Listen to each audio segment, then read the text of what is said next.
The Grand Assembly Hall of the Galactic Council stretched across 300 meters of polished obsidian, its vaulted ceiling disappearing into artificial stars. Representatives from 47 species stood in their designated zones, exoskeletons gleaming, tentacles coiled, membranes pulsing with bioluminescent anxiety. Luna walked in wearing nothing but standard-issue diplomatic grays and a smile that didn't reach her eyes.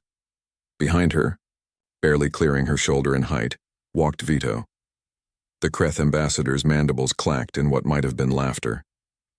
"The humans mock us," she announced, her translator converting the clicks into standard. "We requested their strongest delegate for the trial of supremacy, and they bring a child?" Vito was 17 standard years old, which by human reckoning still qualified him as a minor. He had brown hair that fell across his forehead, hands shoved deep in his pockets, and the kind of lanky frame that suggested he hadn't quite grown into his limbs yet. To the assembled species, many of whom measured strength in chitinous armor thickness, psionic output, or sheer gravitational mass, he looked like prey. Luna's smile widened. "You asked for my strongest delegate. This is Vito." The Kreth ambassador's thorax vibrated with derision. "Explain, human, before we consider this an insult worthy of economic sanctions.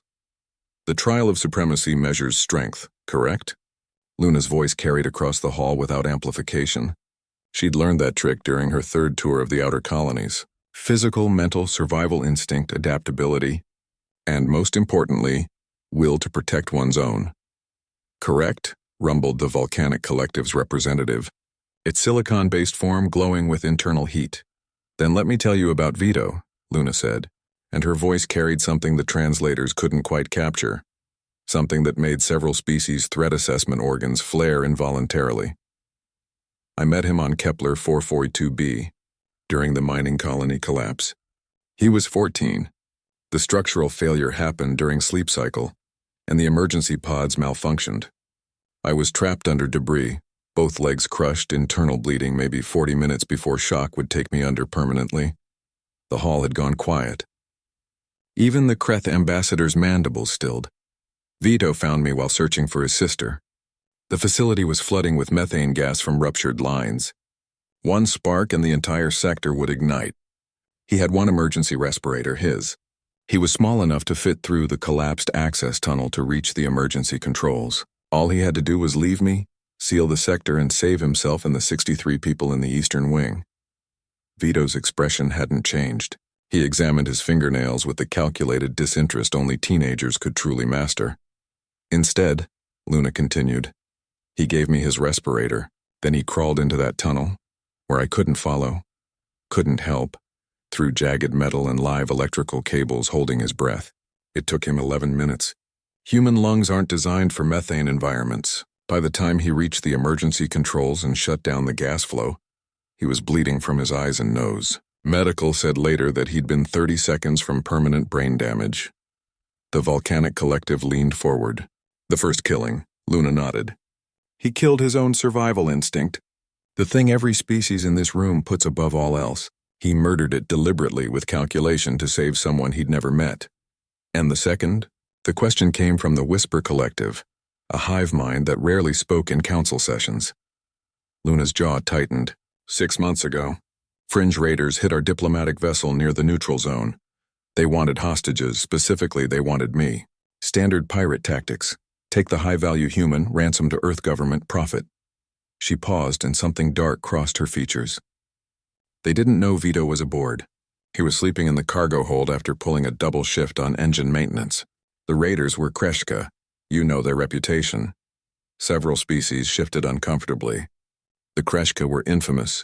4 meters tall, armor-plated with reflexes that could process and react to threats faster than most species could perceive them. One of them found Vito while searching the ship. Decided a human cub would be easier to transport than me. Lighter, less troublesome. Luna's voice dropped to something cold and factual. Vito had a plasma torch. Ship maintenance grade. He buried it in the Kreshka's primary neural cluster before the raider could activate his weapon. Then he used the raider's own gun to kill 2 more before they could reach me. The silence in the hall was absolute. He was 16, Luna said softly. 16 standard years old. And he killed 3 trained warriors to protect someone who'd already told him to run, to hide, to save himself.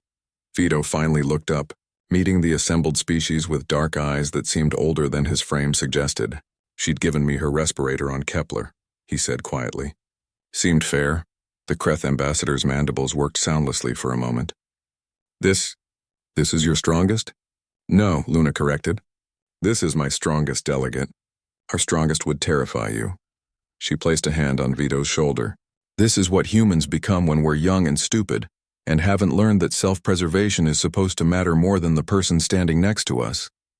This is what we're capable of before we're fully grown, before training, before we develop proper survival instinct. She looked around the hall, meeting each delegation's gaze in turn. Vito has killed twice. Both times he killed the thing that makes most sentient life flee from danger, the instinct to survive.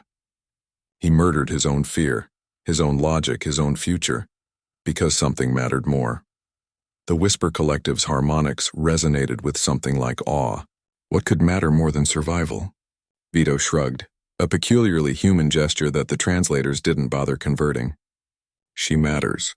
People matter. What's the point of surviving if you're the only one left? Luna smiled, a real smile this time, tired and proud. That's humanity's strength. We're pack-bonded to the point of self-destruction.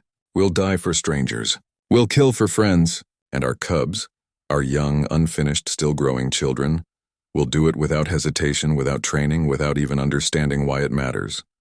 She addressed the Kreth ambassador directly. You asked for our strongest delegate. I brought you a boy who chose someone else's life over his own twice before he was old enough to vote. If that doesn't qualify as strength by your trial's own criteria, then perhaps you need better criteria.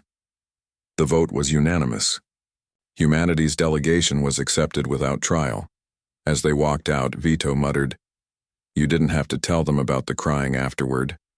Luna ruffled his hair, ignoring his protest. I left that part out, didn't I? Barely. Behind them, the Galactic Council began reassessing everything they thought they knew about humanity. Somewhere in the vast dark between stars, other species were doing the same. And on Earth, billions of cubs just like Vito were growing up, learning that some things, some people, were worth dying for. The galaxy had been warned.